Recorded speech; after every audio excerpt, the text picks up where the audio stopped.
I think we all know how exciting it is to receive a new audition from a producer or a new job from a client. We open up the script. We're excited until we begin to read the directions. And then within a matter of moments, we are completely overwhelmed. And I'm sure it's something you've all experienced. I'm going to talk about that and share my strategy on how to overcome that to win more work. Good morning. I'm Bill DeWeese. Welcome to the Voiceover Huddle. This morning, sporting my new summer haircut. A lot of people get excited about Christmas and, Halloween's barely over before the trees go up, the lights go up. Well, for me, March hits, I'm thinking summertime. I know the weather's not saying summertime, at least not where I live, but I'm thinking it. I'm ready for it. Bring it on. My head's going to be cool in the meantime. It's a little tingly because it's a bit chilly, but that's okay. I am ready for summer. Bring it on. I'm so glad you're here this morning. We get together every weekday morning at about this time, 8:15ish, give or take Eastern time, to share a thought, a tip, a strategy, something to help you progress, meaning make more money in your voiceover business. And that's what our gatherings every weekday morning are all about, to motivate you and give you the information to help you take action. Well, it happens. It happens every day.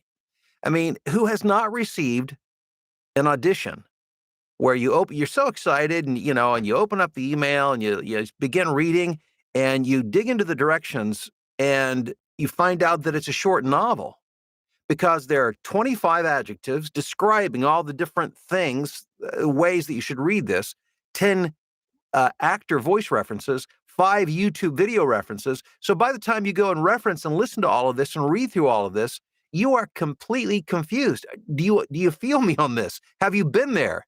Do you understand what I'm talking about?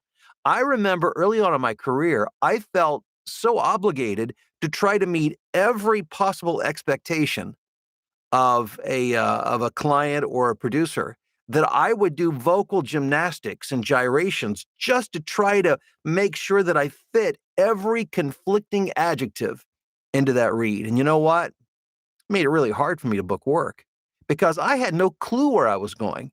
And you know what happens when you don't know where you're going? Nobody else knows where you're going either. And guess what? They will not follow you. The listener follows, listens in, and is compelled by the person who knows what's going on and where they're going. So, what do you do about it? Well, first of all, you have to understand the client, the producer, they're trying to be helpful. They're trying to help you to understand the vision that they have for this particular project. But it's much like for those of you who have worked in radio, you'll understand this. And I think even if you don't, it'll make sense that it's like the client, the radio client who buys advertising, and they want to make sure that everything that's in their head gets put into the ad. And the thought is the more that I can put in there, the more value that I'll get out of it. So they end up writing a 30-second commercial that really has 45 to 50 seconds worth of copy in it. And they want you to speed read it and to squeeze in 100 different things. And by the time it's all done, it sounds like a huge hot mess. Well, it's kind of the same thing. And if you try to follow every nuance of what they're trying to communicate, it's going to sound like a hot mess when it's done. And it's not that they're trying to confuse you. It's that they have a vision, they have an idea, they hear it in their head, and they're trying to help you hear it. But the problem is, oftentimes these directions are conflicting. I mean, blatantly conflicting. Yesterday, I had a project from a client that came in, and the direction was on what I had given them a couple of reads, and it was something along the line of, I want you to read it like you just did. And it was more of an announcer dramatic, kind of thing. And they wanted me to read it again, but they liked it softer and kinder. So which I gave them because I'd given them the big over the top. But now they wanted it, but they wanted to keep that softness, that kindness, but they wanted it to be dramatic. So it was conflicting with the prior directions. Now, again, this is not unusual. It happens all the time. So what do you do about it? Because ultimately your job is to win the job, right? But you need to give the client what they want.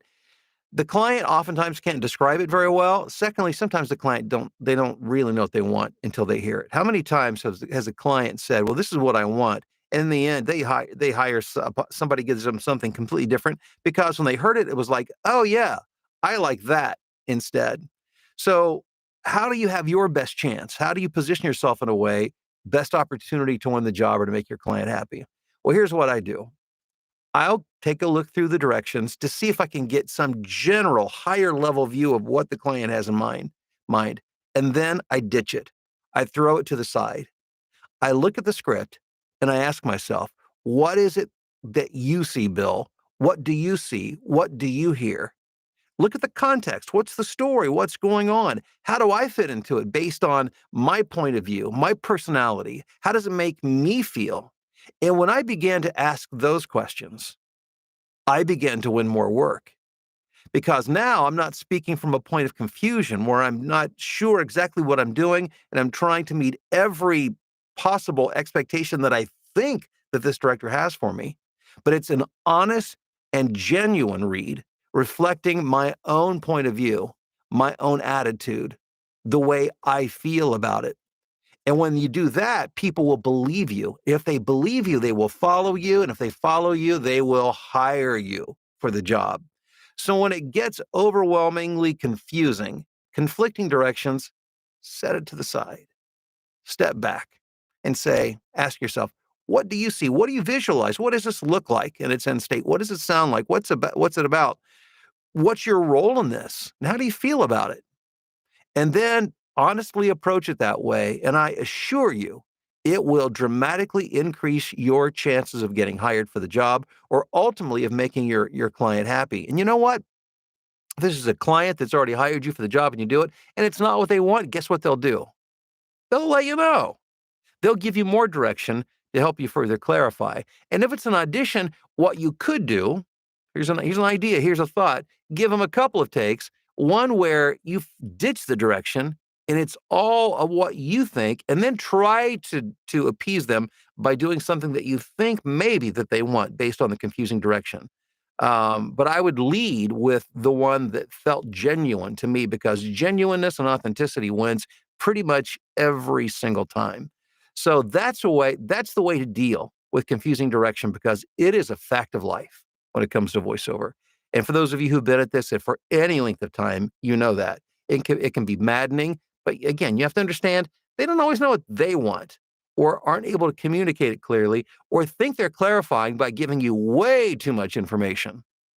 So follow your instinct because usually that's the best way to go.